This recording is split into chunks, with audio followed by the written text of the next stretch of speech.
Bueno, hablemos de la pendiente y la recta tangente en un punto, no de una función. En general, recordemos que, por ejemplo, si nosotros teníamos un círculo, eh, una recta que pasaba por dos puntos la llamábamos secante, y la recta que pasaba por un solo punto que tocaba el círculo en un solo punto era la recta tangente en el punto P, el punto este que está acá. Ahora pasemos esto a funciones. Entonces voy a tomar una función continua, ¿no? Una cualquiera, que haga así. Voy a tomar un punto x0, supongamos que este es este de acá, y uno que es x0 más h. De modo que esto que está acá es h, ¿no? X0 más h. Y tenemos por acá arriba f de x0 más h, y por supuesto acá abajo tenemos f de x0. Podemos ver que si hacemos una recta entre el punto que es este punto de acá, que lo llamo P, por ejemplo, que es x0 f de x0, y este que está acá, que lo puedo llamar Q, que es x0 más h, f de x0 más h, uno puede hacer una recta entre los dos puntos, y que queda una recta secante, ¿no? Que pasa por dos puntos. Bien, ¿qué sucede si vamos achicando el h? Si yo el h en vez de ponerlo ahí lo pongo acá, un poco más atrás.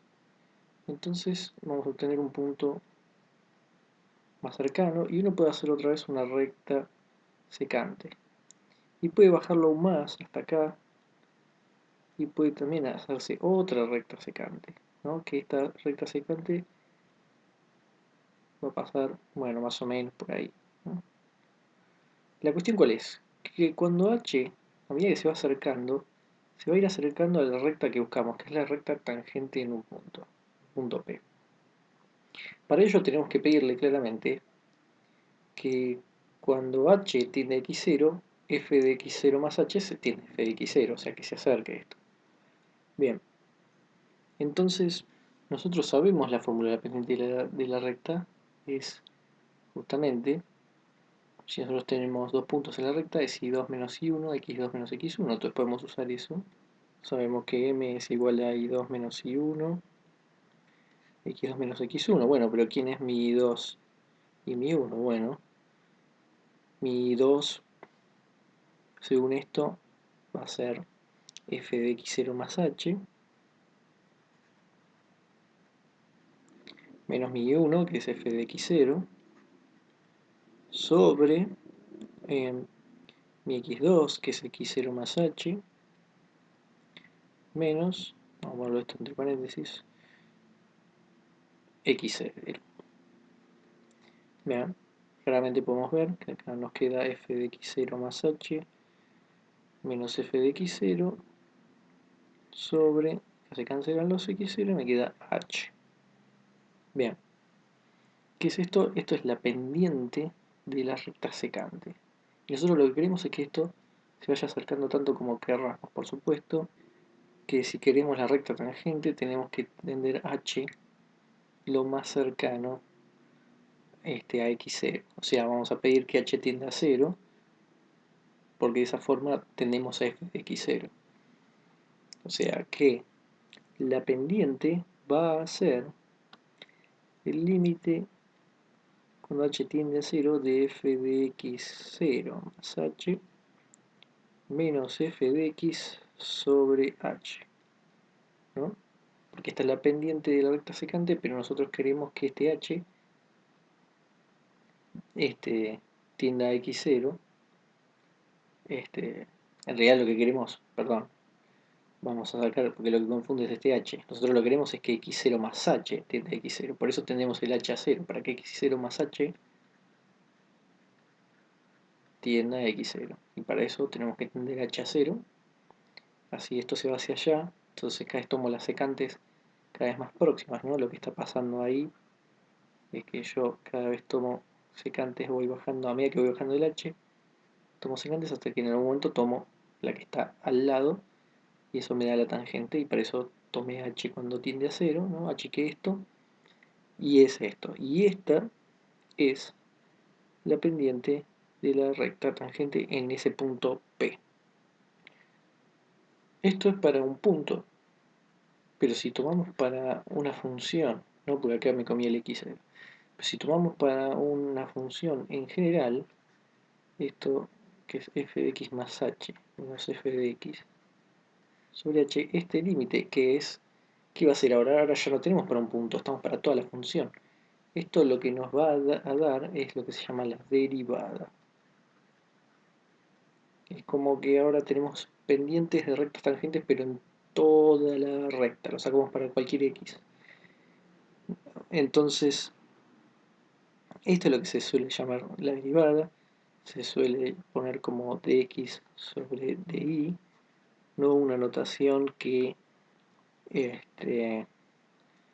llama a algo que se llama diferencial, ¿no? Como que uno lo que está haciendo es tomando pequeños incrementos. Vamos a ver mejor qué es esto.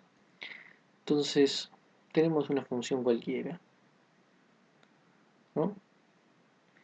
Y entonces, lo que nosotros podemos pensar es, de la misma forma que pensamos en función de x más h menos f de x, podemos pensar en función de un x,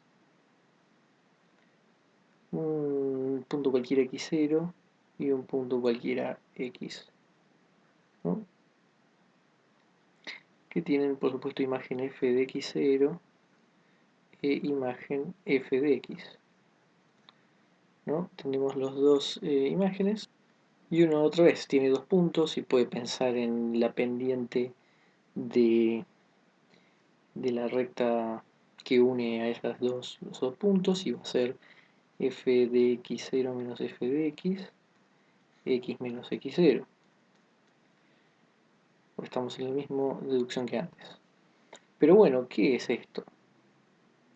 Uno lo que puede tomar esto como lo puede llamar lo que se llama el delta x, ¿no? Es el intervalo. Estamos como tomando el intervalo de x menos x0 y esto lo podemos llamar, por ponerle un nombre, delta f. ¿No? Estamos tomando un incremento. Y lo que vamos a hacer es, obviamente, tender el x al x0, ¿no? A medida que x tienda a x0, vamos a tender a la recta tangente otra vez, ¿no? Entonces, el límite, cuando ahora vamos a ver x tiende a x0, de f de x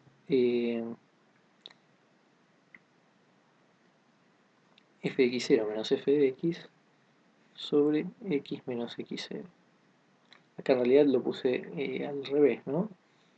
Esto debería ser x0 menos x. Por supuesto también podríamos haberlo escrito al revés, poner el x acá y el x0 de este lado y tener x cuando tiende a x0, ¿no? Es un tema de notación, podríamos haber dicho también f de x menos f de x0 y x0 menos x, y también tomar también el límite cuando x tiende a x0 de f de x menos f de x0, x menos x0. Bueno, ¿cuál es la cuestión? Uno antes tomaba como esto como el delta x, ¿no? X menos x0, y esto podría tomarlo como el delta f. Pero cuando uno tiende a infinito, perdón, cuando tiende x a x0, es como que uno tiene un mini intervalo, ¿no? Un infinitesimal de intervalo. Ese infinitesimal de intervalo en la x es lo que se llama dx, que va a aparecer, esto es, digamos, el corazón del cálculo, los diferenciales. Y aparecen acá, por límite. Este es mi dx. Y cuando el f de x tiende el f de x0 tiende al f de x o el f de x a f de x0, depende de cómo esté escrito, vamos a tener un mini intervalito, un mini delta f. Y en vez de delta f lo voy a llamar, esto en vez de delta f lo podría llamar delta i, es lo mismo, porque estamos en el G. Bueno, esto al ser chiquitito infinitesimal lo voy a llamar delta i, delta minúscula i. En definitiva, lo que estoy diciendo es que este límite es lo mismo que hacer delta y sobre delta x. De ahí viene esta notación de los deltas, de hacer estos límites mini diferenciales, ¿no? De haber tomado los diferenciales grandes y de pasar a los límites tenemos los diferenciales chicos, o más que chicos, infinitesimales es la palabra. Por ejemplo, quiero la derivada de f de x 3x más 5. La derivada ya dije, se puede escribir como dy de x, pero también se suele escribir como f' de x, sobre todo cuando estamos en una variable, todo en una variable en x, ponemos f' de x. Bueno, para sacar dy de x o f' de x, tenemos que hacer el límite. Vamos a tomar la de h tiende a 0, f de x más h menos f de x sobre h. Y esto es igual al límite cuando h tiende a 0.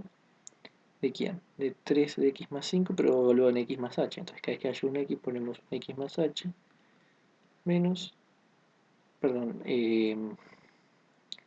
más 5, ahí estamos, menos 3x más 5, que es f de x, y todo esto sobre h. Entonces tenemos límite cuando h tiende a 0, 3x más 3h más 5, menos 3x menos 5, todo sobre h. Bueno, no podemos cancelar el 3x con este 3x, el 5 con el 5, y nos queda el límite cuando h tiende a 0 de 3 sobre h sobre h, 3 de h, 3h sobre h. Cancelamos los dos 3 y es el límite cuando h tiende a 0 de 3, o sea que la derivada de 3x más 5 es igual a 3.